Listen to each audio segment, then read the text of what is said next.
Yeah. And I shouldn't say done. We're going to get this started. Okay. How come mine's not starting? Well, you don't have to start yet. Okay. You gonna tell me when? Yeah, I'll tell you when. When they get ready to start speaking, then turn it on. Okay. Okay, this is 'Cause still... when I push this, nothing's coming on the screen. Okay, trade places with me and let me look. Okay, folks, stand by. Okay, hold that. Is that working at all? Yeah.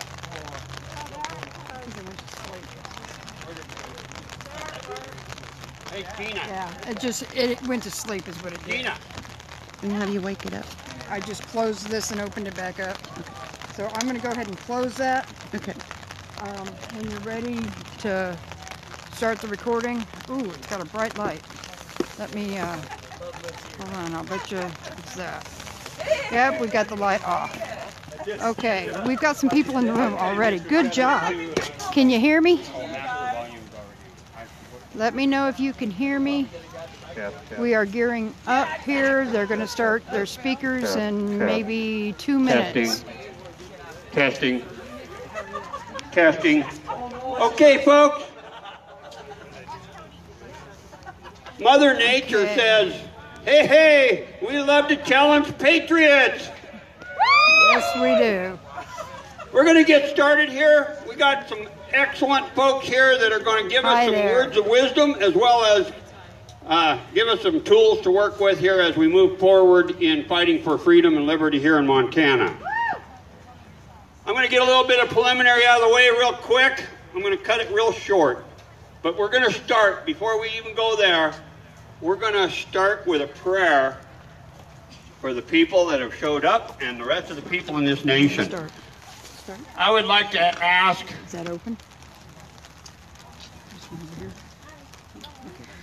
How about one of you guys out there? You want to come on up and give us a prayer? Is it okay? You touched it. There's nothing on the screen. You betcha. Come on up.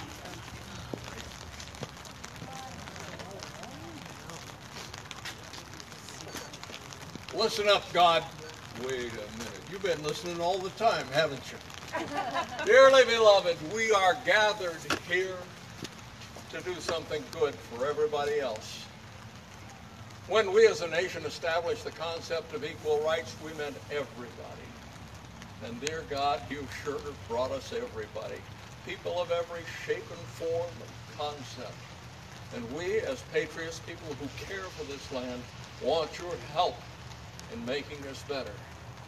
You brought us together today to separate and go away with something that's good.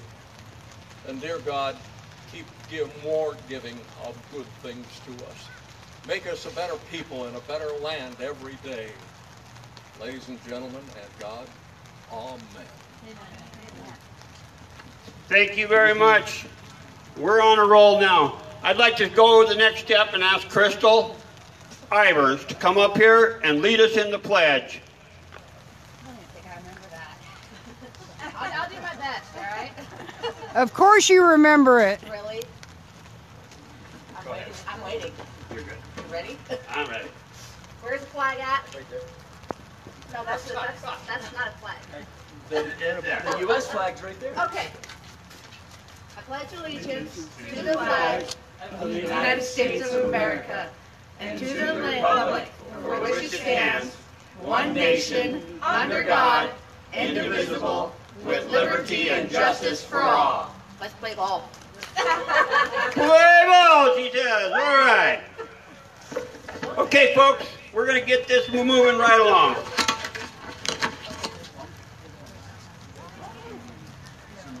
Our rally here today is to highlight just a few of the rights of the people of Montana are facing. I should say the attacks on those rights. We had to ask permission from our government to hold this gathering, and we've had to pay to assemble. There is a policy that we've called for our rights into question. Guns were a while back, now we're here today. But we believe in a land of laws, and we are here today. We've been asked to pay for our security, and looks like we're out of hand. So we're going to be standing here making sure that nobody gets out of line. No weapons allowed, folks. Hey, you sit still. And we just need to make sure that we're respectful to everyone, and I don't think we're going to have too much problem today. Moving right along, I want to recognize some vendors that have showed up, and I call them vendors for lack of a better term. Americans for Prosperity are here. Those folks have been really hardworking, trying to get the message out to people to get involved, and it is non-political. It is absolutely patriots gathering together to stand for our rights. Another organization, Crystal and her dad and her sister are leading up, is AP3. They're here on behalf of that organization, making sure that you have an opportunity to join like-minded patriots in moving forward. I believe they're a 3%er group. Montana Constitution Party is also here. Those folks are trying to get back into the political spectrum here to have a voice at the table on behalf of the people. Now let's get to business. Our first speaker today is Nicole West. She's the chairwoman of Lewis and Clark Young Republicans. She's been fighting the battles against the social decay in our society, and she is an awesome defender of freedom. Let's give a warm welcome to Nicole and let our voices be heard. Thank you, Tim. It is a beautiful day. We can endure out here in front of the Capitol because we're standing together for liberty today, and thank you all for coming. Before I begin my remarks, I want to take a moment to express my condolences to the family and friends of those who were killed at the school in Texas yesterday. I want you to understand that we do need something done about these situations that are happening across our country. Security in schools, metal detectors are nice. Addressing the aggression in our society that is rampant among our young people, and how we treat each other and how we honor the sacred life that every citizen should be able to have in this country without fear. It's a terrible thing that these shootings are occurring. However, a 17-year-old is not a legal firearm owner, so adding additional laws are not going to change the fact that this kid was able to acquire these weapons and slaughter his classmates. It's also interesting that he dons Antifa and socialist emblems on his clothing, and that he stands for a liberal agenda. So there's something that we need to do in advancing conservative values in this country, and I'd like to start with my speech today. Freedom. Everyone is for it, wants it, and believes it can never be lost. But to the contrary, freedom can slip away, be frittered away, be voted away. It can be lost by indifference, intolerance, apathy. But the more you use freedom, the longer it lasts. Colonel John H. Glenn, Jr. So how do we preserve our freedoms, guys, that are systematically being stripped from us? Education and exercise. Let me repeat this. First, education. Second, exercise. Education is the chief defense of nations. Burke. The direction in which education starts a man will determine his future. Plato. Show me a family of readers, and I will show you the people who move the world. Napoleon Bonaparte. Granted, he was probably reading some aggressive material, being Napoleon, so make sure you're reading the right stuff to lead our society in the right direction. But we are the American family. All of us as one nation under God, indivisible, with liberty and justice. So how do you defend and exercise your rights if you don't know what they are? How do you protect freedom if you don't understand the law and order by which you are governed and by which restrains your government? How can you discern justice in the absence of understanding law and order? We have got to get back to reading and studying and teaching. We have to choose to educate ourselves and become educators to our children and youth. The state does not own your children. Amen. God entrusted your children to you. And the state is doing a horrific job of educating our children on accurate history, liberty, much less morals and social values, etiquette, and respect for life. We must stop being cowardly, frail, and lukewarm, and stand for our God-given liberties, our natural history in all of its raw realities, scars and all, and our founding documents. We also must be familiar, guys, on our local constitution here in the state of Montana and the ordinances within our county and cities. This is to ensure our elected officials, like those standing behind me, do what we have sent them to do and are held accountable so as not to allow our rights to be infringed or to obstruct our liberties. We can unify under confidence and great power through knowledge. Through education, we gradually understand who we are, the God-given rights we possess, and hopefully gain the ability to discern between right and wrong, at least under the law. Only then can we take steps to protect ourselves from lawless overreach by bloated, cowardly politicians who have had lost touch with us and have less concern for preserving liberty and more for power, position, and payoffs. The same way you should build your faith by communicating with God, reading scriptures, and seeking answers which are delivered through revelation directly to your mind and spirit. We also must pray for our leaders to have ears to hear truth and ask for divine guidance and protection to understand the law upon which our constitutional republic is founded and seek help from God after all we can do. God helps those who help themselves, guys. That's why we're here today exercising our liberty. Speaking of education, I want you to endure with me in the rain, patriots, and I want you to record this if you're going to record anything else. Let's review 6 definitions. This is very important. The definition of freedom: liberty, independence, the state of being free, the power or right to act, speak, or think as one wants without hindrance or restraint, absence of subjection to foreign domination or a despotic government. Despotic means tyrannical, people. The definition of tyrannical is exercising power in a cruel or arbitrary way, oppressive and controlling. Liberty is defined as the state of being free within your society from oppressive restrictions imposed by authority on one's way of life, behavior, or political views. There's my Stetson. Someone grab my Stetson. A right or privilege, the state of not being imprisoned or enslaved, the power or scope to act as one pleases. The definition of a constitutional republic, take note. A republic is a state in which supreme power is held by the people and their elected representatives, and which has an elected or nominated president. A constitutional republic is a system of government by the whole population or all the eligible members of a state, i.e., legal citizenry, through elected officials operating under a system of separation of powers, where both the chief executive and members of the legislature are elected by the citizens, separated by vote into distinct branches, with the judiciary being independent, objectively interpreting established laws. All governing branches must act within the bounds of law and order established in an existing written constitution. I'm going to define constitution from you, and then I'm going to wrap up in a moment. A constitution is a fundamental law and order of a nation, state, or society. The Constitution of the United States was written by divine inspiration, hard knocks experience, seasoned wisdom, profound intellect, and indefinitely applicable intent.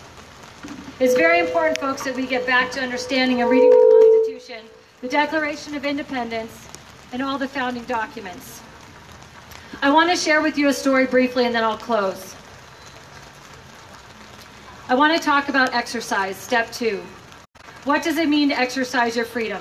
It means you have to stand, even in the rain. As our dear patriot Lavoy Finicum, murdered by the FBI and state troopers on January 26, 2016, I will never forget that day, frequently said, it matters how you stand. Yeah! To stand or to take a stand means to be in a position to gain or lose because of an action taken or commitment made. Do not compromise when faced with opposition. You must use or lose your liberty. You must exercise your freedom, insist and persist that your liberties be granted without exception by applying them in your everyday life. These rights cannot and should never be infringed upon or taken away because of the express thereof offends someone else. Nothing happens if you get offended. You don't break out in the Ebola virus because you're offended. You just get a little bit uncomfortable. You need to refine your talking points, have a more clear debate in order to advance your agenda. You cannot run away from weakness. You must sometimes fight it out or perish. And if that be so, why not now and where you stand? Robert Louis Stevenson.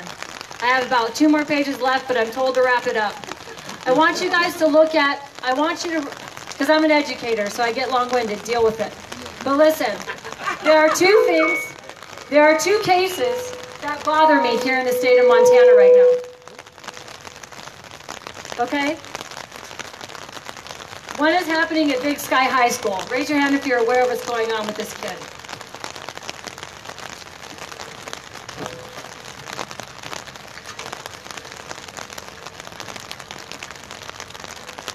Mitchell Ballas, a 17-year-old junior at Big Sky High School. You can disagree or agree with the object of the story, but that's not the point. The point is this young man's stand. Do you understand? The point is he's been placed on detention and suspension for wearing his Confederate flag sweatshirt. Other students have complained by reporting that by him wearing the sweatshirt, it offends them and scares them and makes them upset. Mitchell decided that in response to the school's infringement of his first 14th Amendment rights, that he would wear his sweatshirt every day, no matter how many times they told him to take it off, to stand for his freedom of speech. His interpretation of the Confederate flag varies from that of his peers, okay, who feel that it's racially divisive and disrupts the school's learning environment. I said I'd speak for this kid, so hang on. Okay? According to an article in the Missoulian, Mitchell has been studying other Supreme Court cases such as 1969 Tinker versus Des Moines decision that ruled 7-2 in favor of the students who are suspended from school for wearing black armbands to protest the Vietnam War. The court stated that the school's officials must be acting on more than, quote, a desire to avoid the discomfort and unpleasantness that always accompanies an unpopular viewpoint. Perhaps this case needs a refresher at Big Sky. I want you to understand that the Confederate flag and the aggression in removing this symbol has nothing to do with, particularly, today's modern interpretation of racism or the offensive microaggressions it causes in snowflakes. The reason is because the Confederate flag is a symbol that indicts the Democratic Party who fought for the Confederacy, who started slavery, who started the KKK, and who stood for oppression. They want to erase history. They want to erase their scars and their fault in our history of the United States of America. We can't let that happen. And I stand with this kid because not only is this his First Amendment rights, but it goes right in the face of liberals who want to erase the history of this country. The second case, and then I'll close up, Tim. I know this is like the Grammys and the music's playing, but listen. The second case is at Capitol High School right here in Helena. Who's aware of this case? A senior who's 18 years old, who has a legal right to own a firearm, okay, posts on Snapchat up in the cloud, not on the locker at his high school, but up in social media on his own personal account, a picture of him with his pistol, questioning, is he guilty of exercising his Second Amendment rights and owning a firearm? Simply asking a question and opening a discussion about his Second Amendment rights. Guess what happens? The principal of the school calls the police on this kid, suspends him from school. The police show up and interrogate this 18-year-old young man for something that was not even posted physically on the wall of the school. Not only that, but they decided to arrange a committee to decide if he's guilty of some sort of adverse terrorist intent and if he should be suspended or expelled from Capitol High School. Who's standing up for this kid? You? Me? This community, these things are happening, especially at the Confederate Fountain, which was removed based on a request from certain organizations, and all Democrats that voted for it in the council and one Republican. What was his name? What was our Republican's name? Small is his last name. District 21. Keep that in mind. Voted for the Confederate Fountain to be removed. But just keep these cases in mind, all right, folks, and what's going on with the young people. The whole purpose of my speech today, as long-winded as it is we've got to educate. I'm the chairman of Lewis and Clark Young Republicans. I need 18 to 40-year-olds to get involved in standing for our liberty and freedom in this county. It is vitally important. My contact information is on our page at Lewis and Clark County Young Republicans on Facebook. Please join the page. God bless America. I couldn't decide which hat I wanted to wear. My Stetson's my favorite, so I just wore all of them before I wrap. Trump 2020. Thank you. Let's hear a big applause for Nicole West with the Young Republicans. Anyway, we're moving right along. Thank you, Nicole. Our next speaker is going to bring forward some information for you folks that what happens behind the walls where we're standing right now. Let's welcome Mr. Scott Sales, who is here serving the people of Montana for many years and is our current president of the Republican Senate, and would like to make sure that we give him a warm welcome, and he's going to talk about our budget. Thank you. Thanks, Tim. Well, I'll keep it a little bit shorter, and I'll make up for the lack of enthusiasm with a little brevity here. I know you guys are out in the elements. Anyway, I've had the privilege of serving the legislature for quite a long period of time. We all, every 2 years, those that are elected to the House take an oath of office, which includes an oath to uphold the Constitution. Those of us in the Senate every 4 years have the opportunity to do that. Unfortunately, that is one of the last times that the Constitution's really thought of much or paid much attention to from that point forward. And during my, which seems like a long time, but really it's gone relatively quickly. When I go to look at legislation, I have what I call the 4 C's. Basically, I look at whether or not I believe the law is constitutional.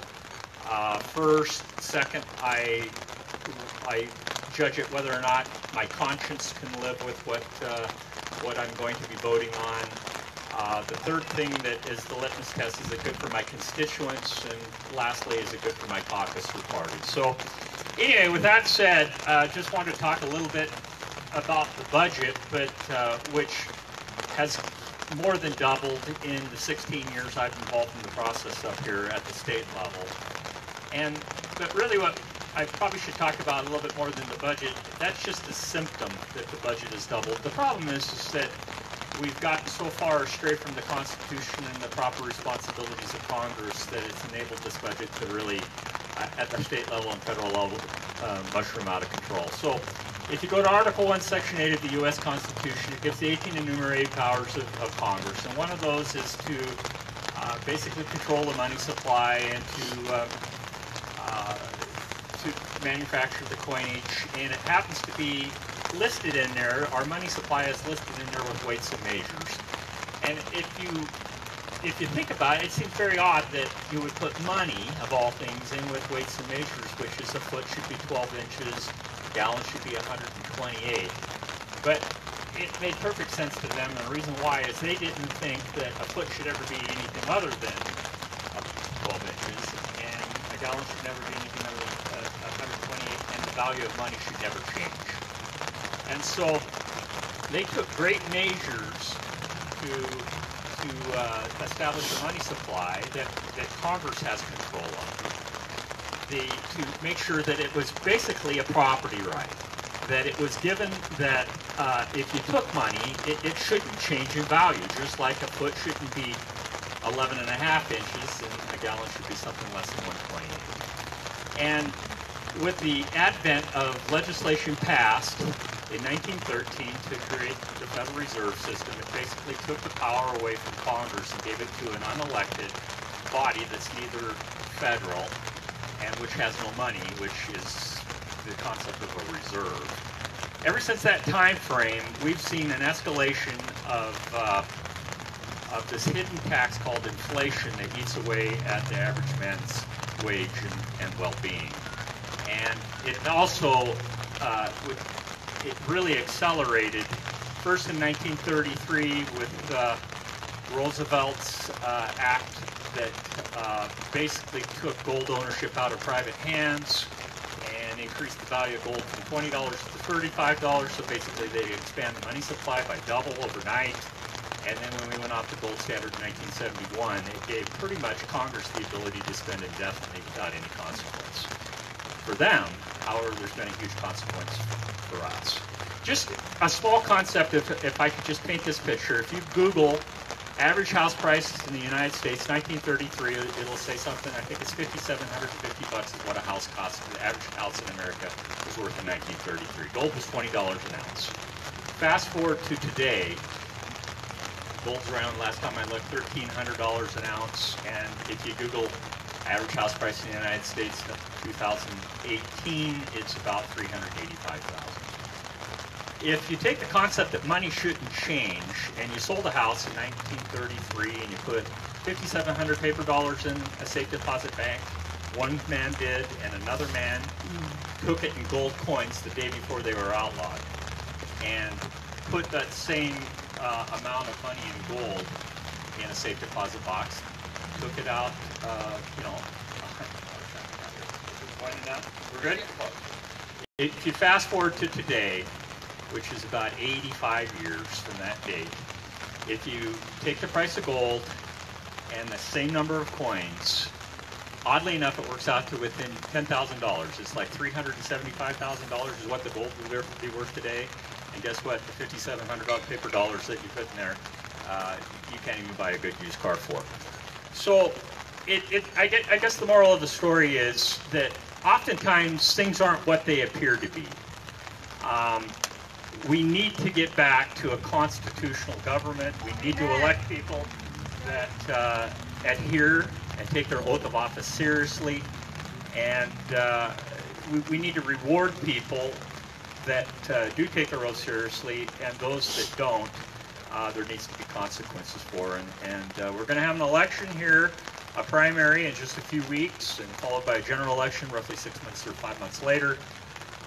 Do your homework, find out who the candidates are that believe the document has merit and are willing to stand up for the principles and for the founding documents that made us the greatest nation on the face of the earth. With that, I appreciate your attention. I appreciate your coming out on a rainy day like today, and you have a great day with what's left of it. Thank you very much. Thank you very much, Senator Sales. True warrior for freedom and liberty right here in Montana. Okay, I'm going to take just a little bit of a two-minute here introduction, and I'm doing this because this is so close to my heart. How many of you folks out there remember a couple of instances right here in Montana where people standing up for their rights went to jail or were charged? I got a good friend here that, because of the system, continually protecting the system, cannot speak to you today. But I want to recognize him because he is such an awesome patriot. And I want to just say, will everybody here stand up and give a round of applause to a freedom fighter from Montana that does not back down, Mr. Joe Robertson.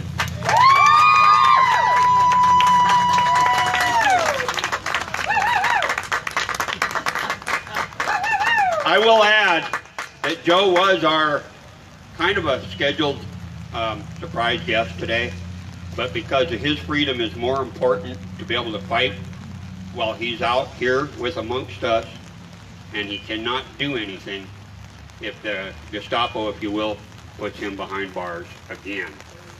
So we need to stand behind Joe more now than we ever have in the past year and a half or longer. Thank you, Joe, for standing for freedom.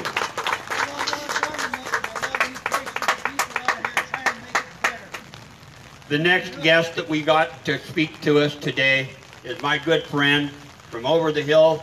At least you didn't have to come over through Butte and that way because the highway's closed.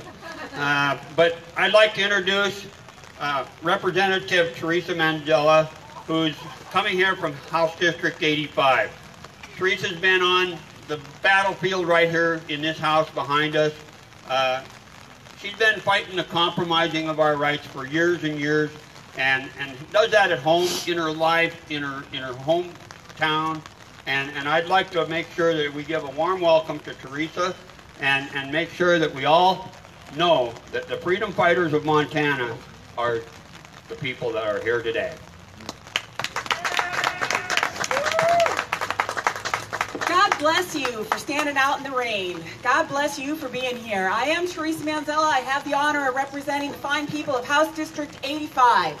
I'm not someone who ever expected to be in politics. I'm a horseman by trade. When I was asked to run for politics, it was quite overwhelming, but I learned that as a legislator, you have to take an oath to uphold the state and the federal Constitution. And you know, they're little books. They're little books. They're not big books. And they're designed to run an entire country and an entire state. And that made it more manageable for me. I said, okay, I'm going to study those constitutions because I take an oath to uphold those as a legislator. So that's what I did, and here I am heading for my third term. I have a proven voting record now with 100% approval rating by the NRA and the Montana Shooting Sports Association, the Montana Family Foundation, the United Property Owners of Montana, Americans for Prosperity. God bless you guys, thank you, and an A rating with Legistats. That's who I am. Common everyday person that studied the Constitution, and I filter all of my votes through the Holy Bible and the Constitution and the Republican platform. It's really not that hard. It's really not. We make it way harder than it's supposed to be. Now, I didn't come over here, or I came over here not really knowing what to expect. So I want to ask you, I came prepared with two little speeches. One is general, rah-rah, shish kumbah, go guys, fight for our rights. And the other is kind of meat and potatoes on a particular bill that I think we screwed up on. What do you want to hear about? Meat and potatoes. Meat and potatoes. Meat and potatoes. All right, here we go. It's very easy to be a cheerleader for the Constitution and the Republican Party. It's a lot harder to talk about mistakes that we made. And this bill, Senate Bill 307, is a bill I think we made a big mistake on. It came before us on the very last day of the session. And what this bill does, it was presented as a bill to address school funding issues. But what the bill actually does is it allows school boards to impose up to a 10 mil levy annually on the citizens of their districts without a vote. Oh my goodness. Without a vote of the people. Oh my goodness. Now, I immediately recognize this as taxation without representation. Yeah! And our founders fought the American Revolution to give us this great country over a lot less. I'm terribly troubled by its passage, but you need to know that I am in the vast minority. Of 150 legislators, only 26 of us voted against this bill. Boo! I went over it with a fine-tooth comb, and I've tried to figure out what went wrong, and I've talked with people who I typically respect their voting records to find out what they were thinking. Two arguments have consistently bubbled to the surface. One, our GOP platform calls for local control of schools, okay? They viewed this as local control. My rebuttal is that removing the vote of the people on how their capital is spent is not about local control. That is taxation without representation, and that is socialism, folks. That is socialism. Our Republican platform specifically speaks against the redistribution of wealth on the last page under the heading of taxation. That leads me to the second argument. The school boards are elected, so therefore it's not taxation without representation. They are elected by the people, so that qualifies as representation. Okay, let's evaluate that statement for a second. Where do we go for the answer? Well, we go to our Constitution. That's where we go for our answer. And the Constitution, under Article 8, Section 2, under the heading of Revenue and Finance, taxation power is inalienable. The power to tax shall never be surrendered, suspended, or contracted away. That's exactly what we did. We abdicated our authority as legislators and gave it away to the school boards. Oh, but Teresa, it's not a tax, it's a levy. It's different. Horse manure. A tax by any other name is still a tax. And if that's not enough, let's dig a little deeper. School boards are elected, but usually by only 20 to 40% of the electorate. We just had a school board election, and I don't think we were successful in getting one conservative elected to the school board. And that's something that we need to change, folks. We need to get our conservative people on those school boards, especially under the constraints of Senate Bill 307. All politics are local. And the school board holds their own elections, and they're not overseen by the Secretary of State or even by our local elections office unless the school wants to have it overseen. Do you even know who your school board members are? I do because I've been studying it lately, but I sure don't know them. And like I said, we didn't get any conservatives elected. But almost as bad as the socialistic created by removing the citizens' right to vote is that it also removed my voice as the people's representative. My ability to intercede on behalf of the citizens I represent has been removed from the process. My people elected me to be the watchman on the wall. And Ezekiel is very clear about what my job and responsibilities are. I'm to sound the alarm in times of trouble. And I'm sounding the alarm, folks. We need to address this issue. We need to take back our schools. We need to take back our school boards. We need to make sure that accurate history and civics is being taught in our school system. How is it that we have more millennials in the United States that identify with socialism than with capitalism? How is that possible? Their parents are not socialists, so how is it that they are? We better start asking ourselves that question. And moreover, what's worse about this is that our wonderful, beloved Constitution provides for a solution. In Article 10, it's all about, the entire article is about education and public lands.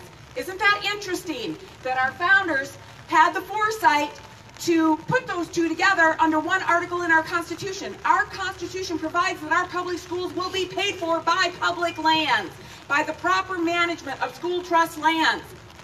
And our DNRC does do a good job of managing our school trust lands.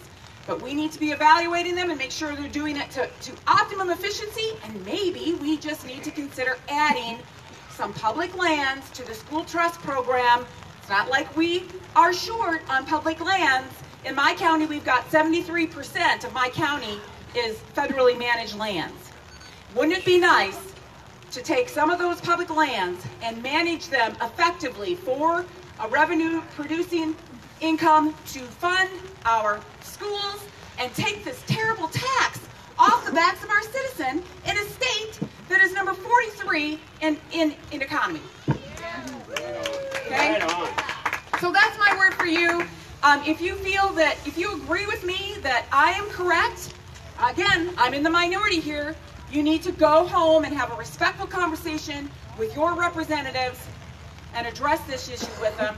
Go to the GOP. We've got our platform convention coming up.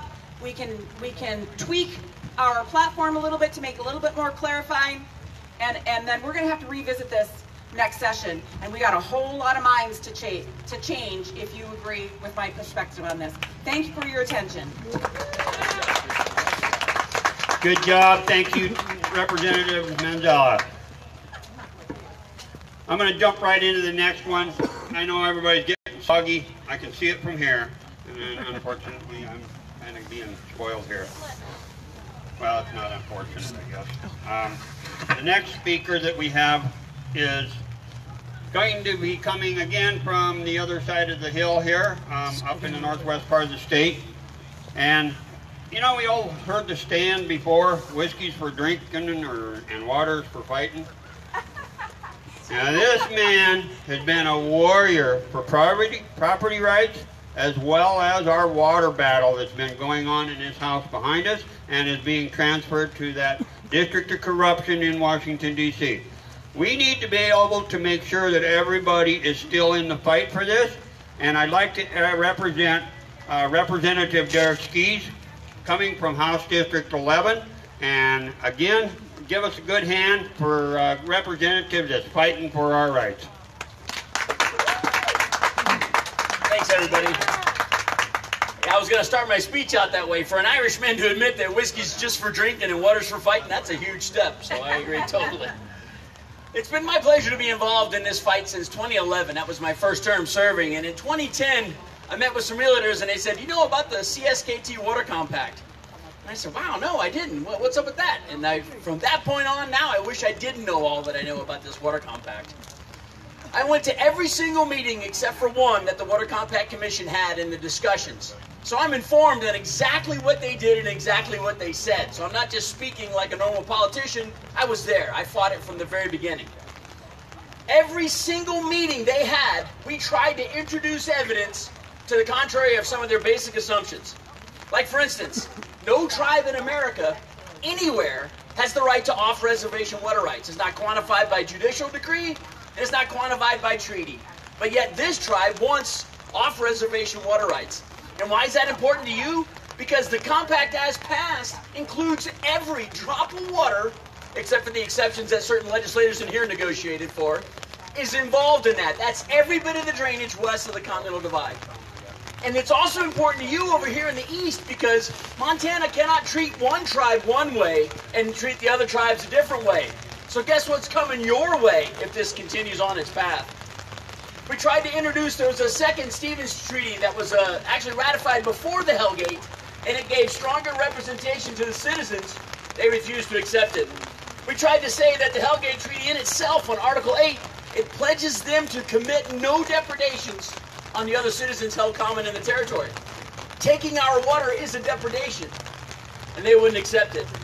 And also, if whiskey, and since whiskey's for drinking, if it's bought and sold and consumed on the reservation, those folks are held outside of the appropriations.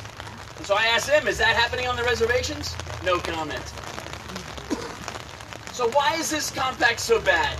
It violates the Constitution, Montana's Constitution. Article 2, Section 17 says that we all get due process of law, and we cannot be deprived of our property without it. With this compact, they can make a call on your property and deny you water to either irrigate your crops or to water your fields.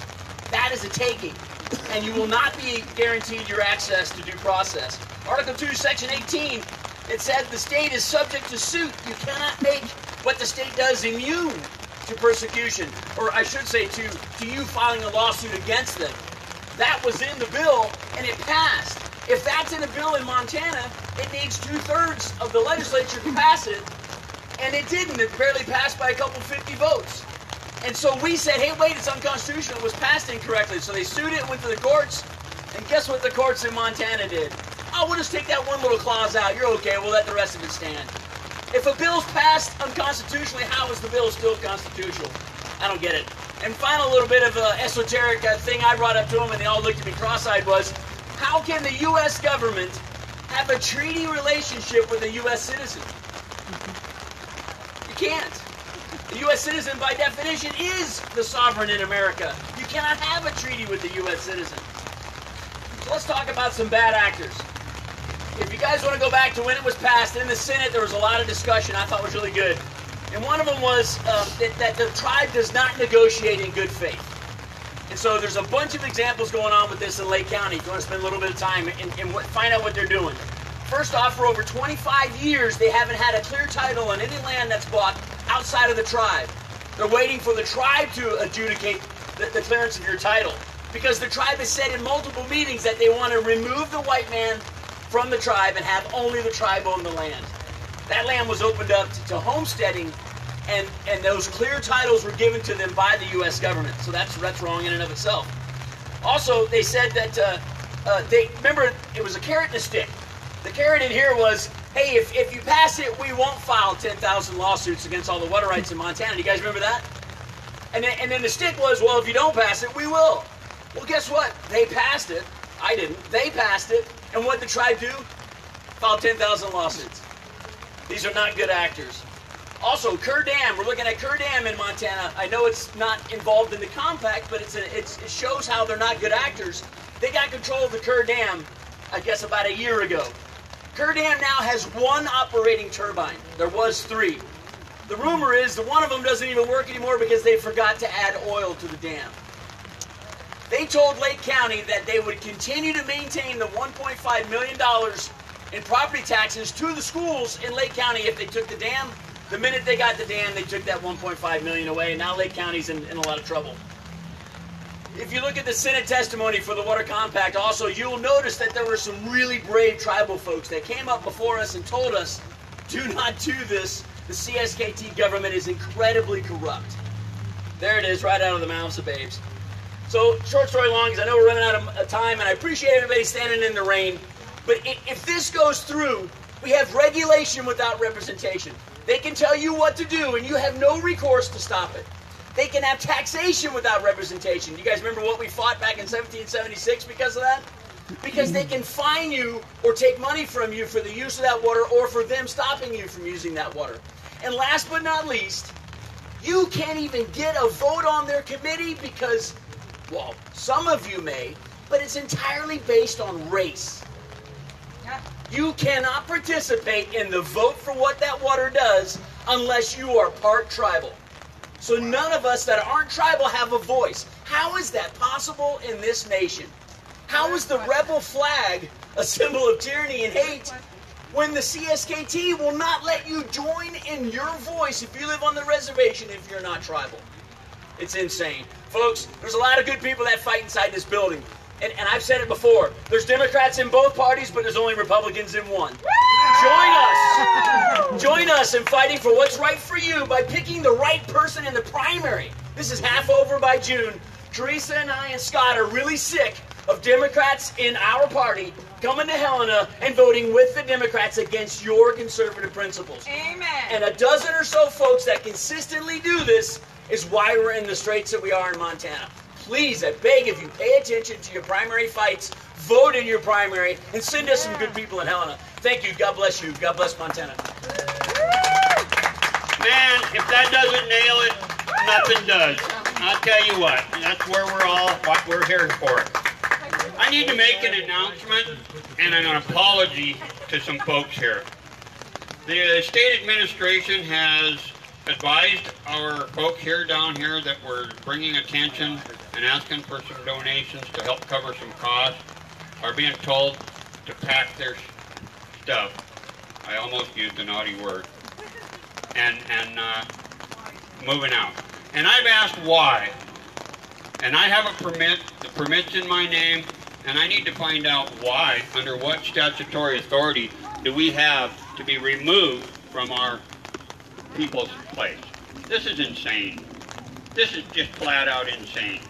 That's why we're here today. This is a march for our rights, not the right of government. Government has no rights that we don't give them. What the heck? Come on, people. And I'm saying this to the world that isn't out here today. You got to stand up for your rights, or they will take them. And here's prime example, right now, today. Good old Montana. Do I sound upset? You're darn right I am. We cannot continue taking this. I am going to move forward on the rights of these young people and the rights of future generations, with or without the government's permission. The next person that we have on the slate, God bless America, is a walking, talking, fighting encyclopedia on the fight against the refugee invasion of the people of Montana. I'd like everybody to welcome Gina Satterfield, who has been on the front lines of fighting for our absolute sanity among the people of Montana and our nation. She has been fighting this and researched this, and she has the facts. And there's an old saying goes, we can lead them to knowledge, but we can't make them think. But by golly, she's sure doing her overtime to make them think about it. Here's Gina Satterfield. Hello, everybody. Hold on a minute. I gotta grab my paperwork. So, I'm gonna say some things that make people uncomfortable. Even the conservatives. I can get away with it. I don't belong to a 501c3. I'm not a politician. I'm just a mom. I'm a business owner. And that's really threatening to a lot of groups. I don't particularly care to sit and research and find disappointment. You find a lot of it. I want to say that this, what I have to say today, I want it to be in remembrance of my grandmother, who is half Cherokee, Her first husband was Percy Bissonette. She married him. He was part of the Pine Ridge Reservation. Bury my heart at Wounded Knee. She birthed 3 out of 6 children on that reservation. Her second husband was my grandfather. He died when my mom was 5 in a car accident. He was a card-carrying communist. Wow. He was a writer and editor for Field and Stream magazine. And then the grandfather that I was so proud of and loved so much was German. He and his family fled Germany in the 30s because they were Jewish sympathizers and they were in danger, and they left their castle, a home, and their brewery, and they left with nothing. They started the first brewery in Phillipsburg. So before I'm already been branded as a racist, a hater, a bigot, an Islamophobia, Islamophobic, xenophobic, you name it, I've been called it.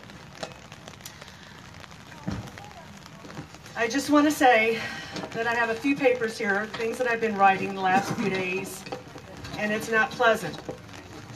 But I'm not here to make friends. I'm here to warn you. Tribalism is not civilized. So, it is used as a weapon, a protected weapon, tribalism.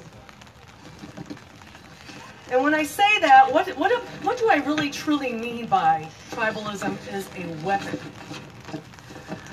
Well, I find it that the Interfaith Coalition, this is Islam's Interfaith Coalition, in the name of, is a protected weapon of tribalism with a double-digit IQ, is a staple for the destruction of anyone too Christian, too U.S. constitutional, and too Caucasian of a civilization.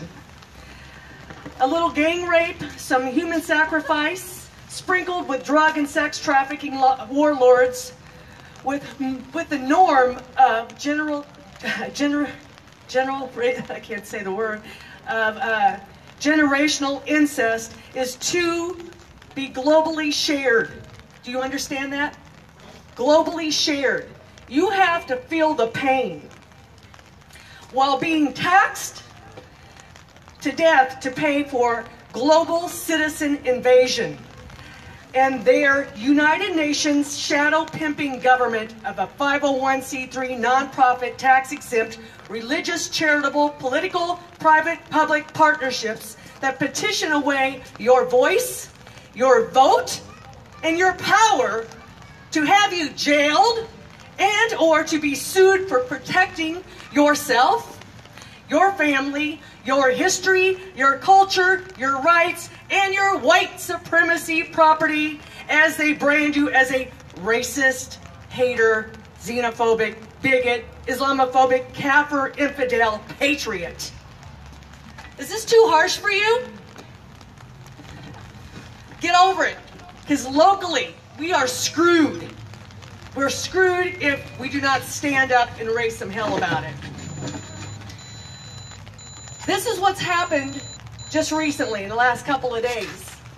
And I will name some names because you need to get on the phone and you need to write some letters.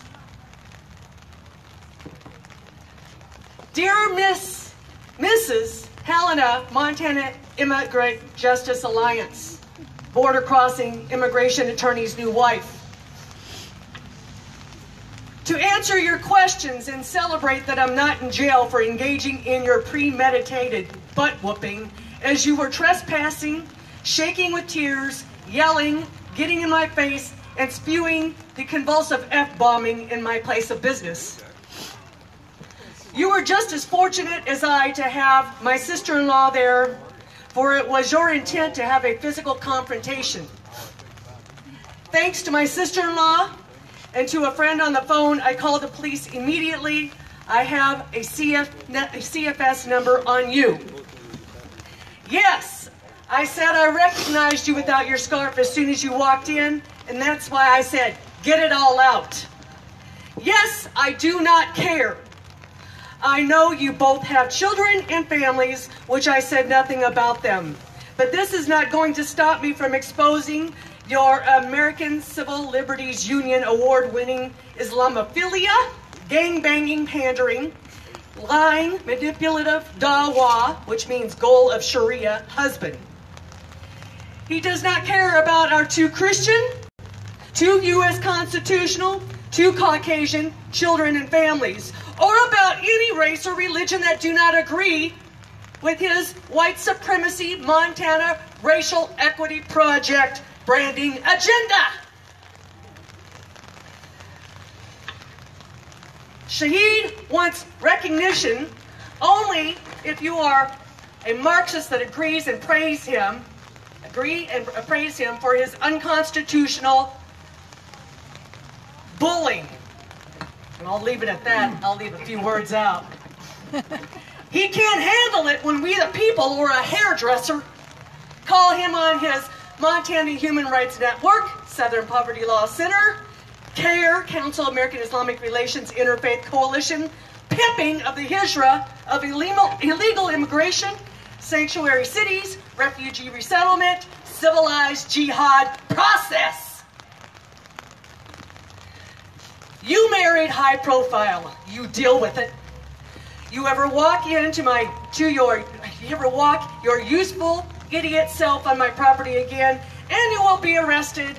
This is not a warning. This is a F-bomb promise. Don't tread on me. Yeah.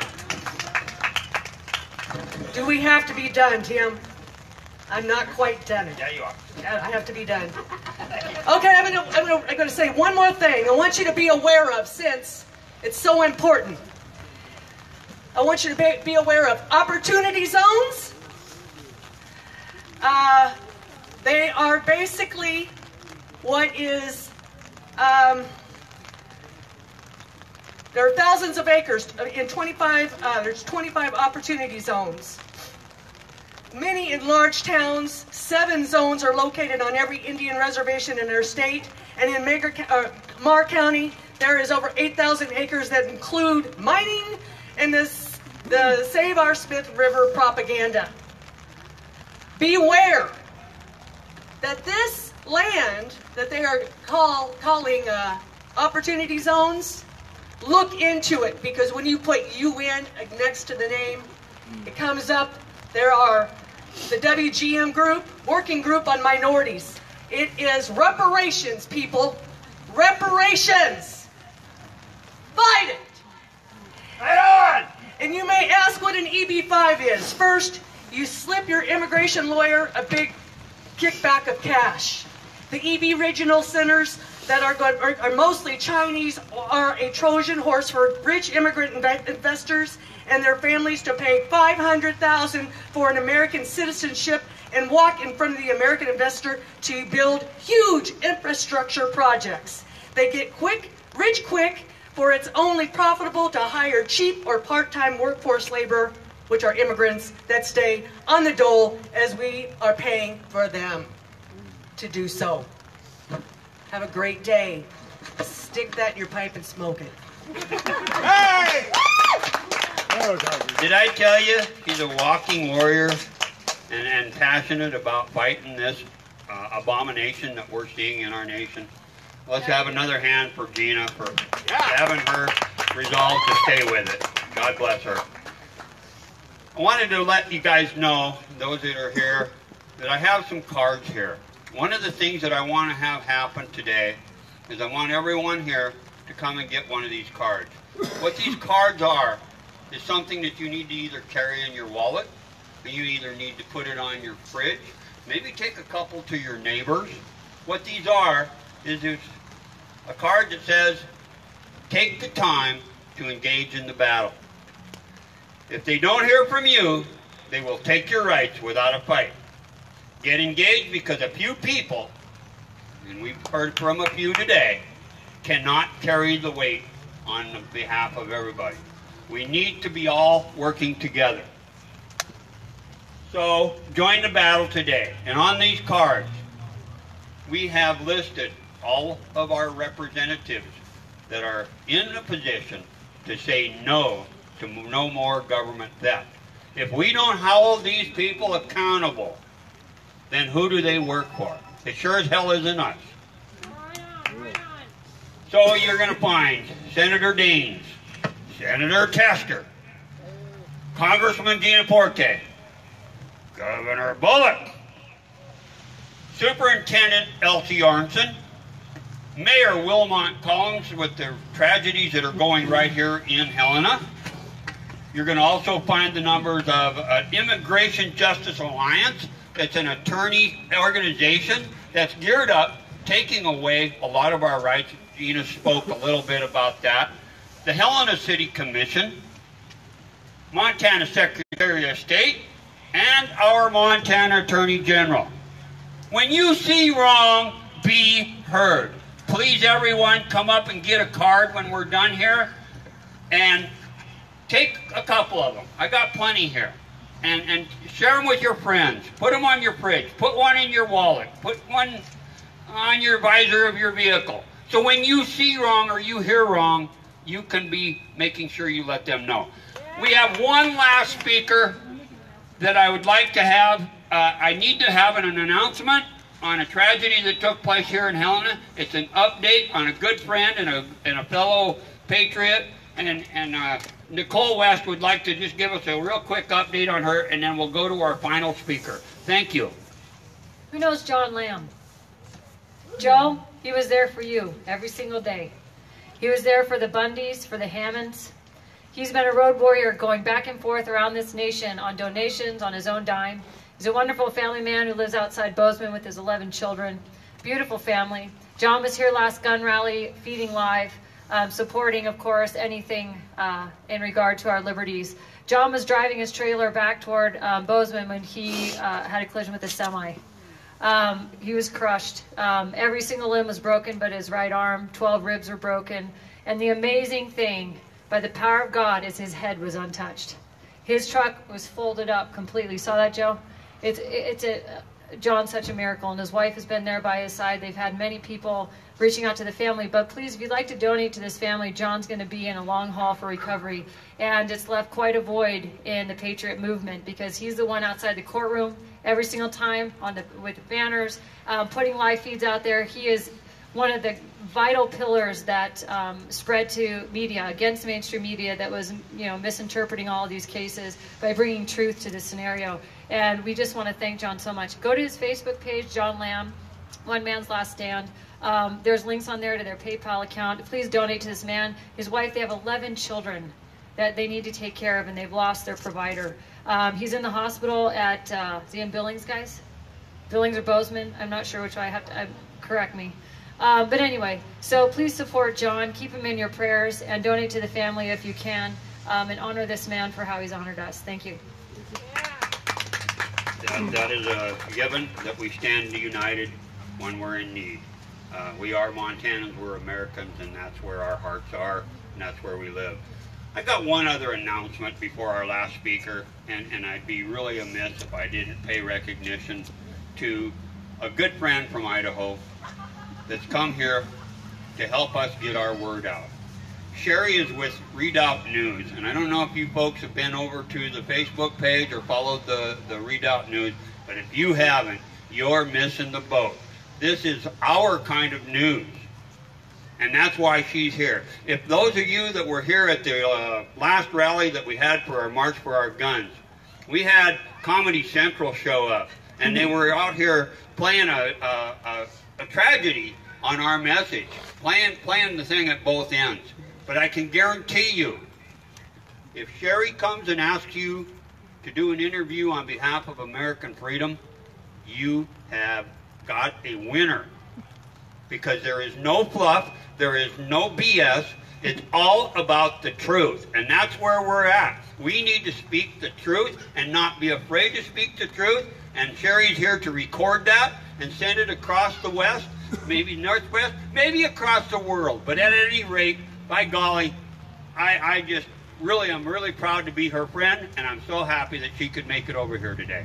And thank you, Sherry, and your friend, and I'm sorry I forgot your name, but you are a team for freedom from Idaho and helping us spread that word. Thank you. Now, without any further waiting, now that the rain has stopped and the sun is coming out, Yeah, right. I would totally be amiss if I didn't recognize what today is. Today is Armed Services Day across America. What does that mean? That means that every day we respect and honor our veterans and our troops that are serving. But today is a special designated day.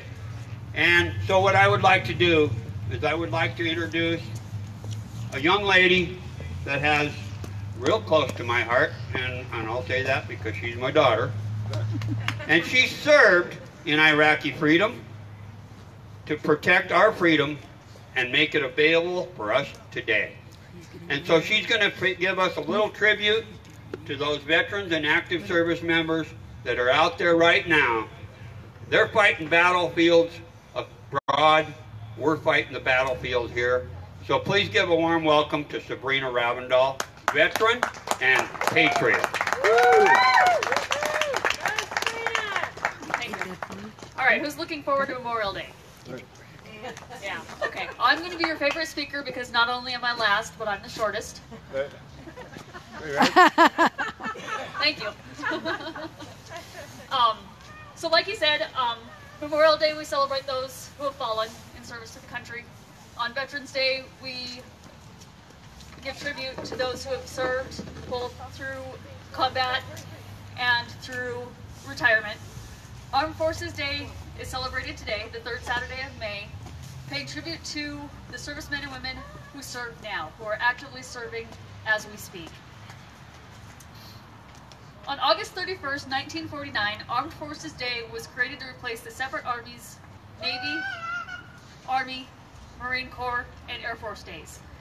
They brought all of those together under one organization, the Department of Defense, to unify all of these organizations and allow us to tribute all of them together. In a speech announcing the creation of this day, President Truman said, "It is vital to the security of the nation and to the establishment of a desirable peace." Armed Forces Day also has an annual theme. The very first theme was Teamed Up for Defense. This year's theme is All Across America.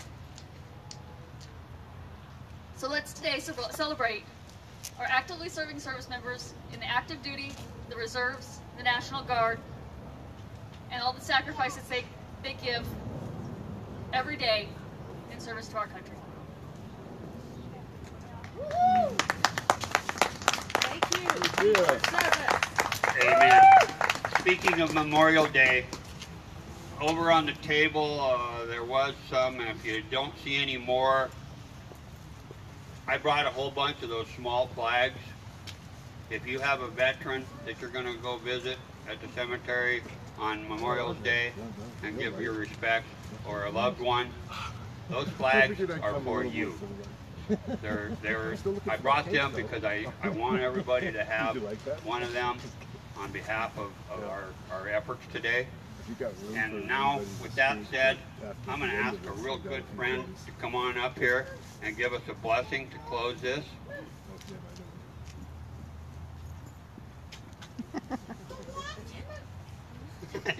No, don't turn around. Yeah?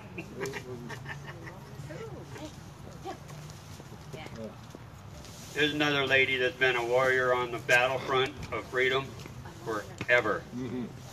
And so if, hold on just a second. What? A moment of silence for the lost.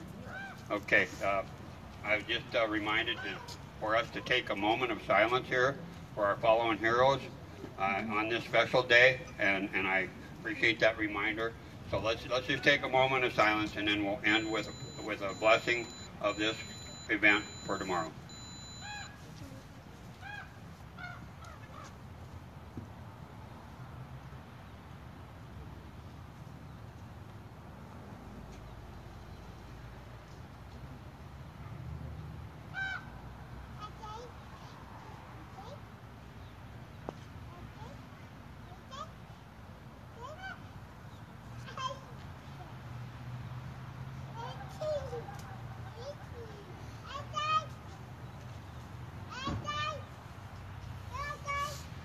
God bless America and everyone that's here. Thank you, Tim. For those who don't recognize me, my name is Shirley Heron, and I'm at this point the president of the Lewis and Clark Republican Women. But I've also served for decades working for the Montana legislature, so I've been blessed to work with Teresa and Derek and hopefully with Tim next session. So with that, I'd just like to lift us up to the Lord. And dear Heavenly Father, Lord, we come to you now and we just thank you and praise you, Father God, that you have still given us the opportunity to gather together in your name and to stand for the freedom that you gave us, that you, when you created this country, you made this country and you made it God's country, Lord, and that all of these years now, decades now, that over 100 years now, that has been actually the other side have been working to tear us down, to take us down, to turn us into a one-world government and take away the freedoms that you have, that are God-given freedoms. Our Constitution, Lord, was given to us by you, and we just thank you for it, Lord, and I thank you for the people that are standing here together now that are fighting for the Constitution of the United States of America, and that may we prevail in our fight, and I know that we will. So with that, thank each and every one of you for coming and standing here and standing together in Jesus' holy name. Amen. Amen. Did you see Clapper's? Thank you, Shirley. Now that it's done raining. All right.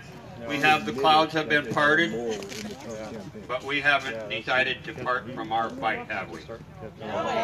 We're going to stand strong today. We're going to stand strong tomorrow, and the next day, and the next day. And we're going to push back against the tyranny as long as it takes. We have to get more people involved, so grab your friends and neighbors and get them involved. That's the representative form of government that we're fighting for. Mob rule does not work for freedom. We need to make sure we stand up and be heard. When we see truth, we need to spread it. God bless America, and God bless each and every one of you folks that took the time to come out today. Come on up and get some of these cards so that you have them numbers handy. And make sure that you support any organization that's fighting for freedom to the best of your ability. Thank you very much, and again, God bless. Okay, everybody, I want to introduce you around to a couple of people. We're going to start with Danielle Ahrens. She came with me today. She has been to Montana with me before, and she's a big patriot, big freedom fighter. And if you don't know her, you need to get to know her. So that's the one that Tim couldn't remember the name of. And we're going to walk around for a quick second and get a few more pictures and say hello to a couple of people. Could you walk up just a minute? We're going to come over here. And so that's why you dropped out. Yeah.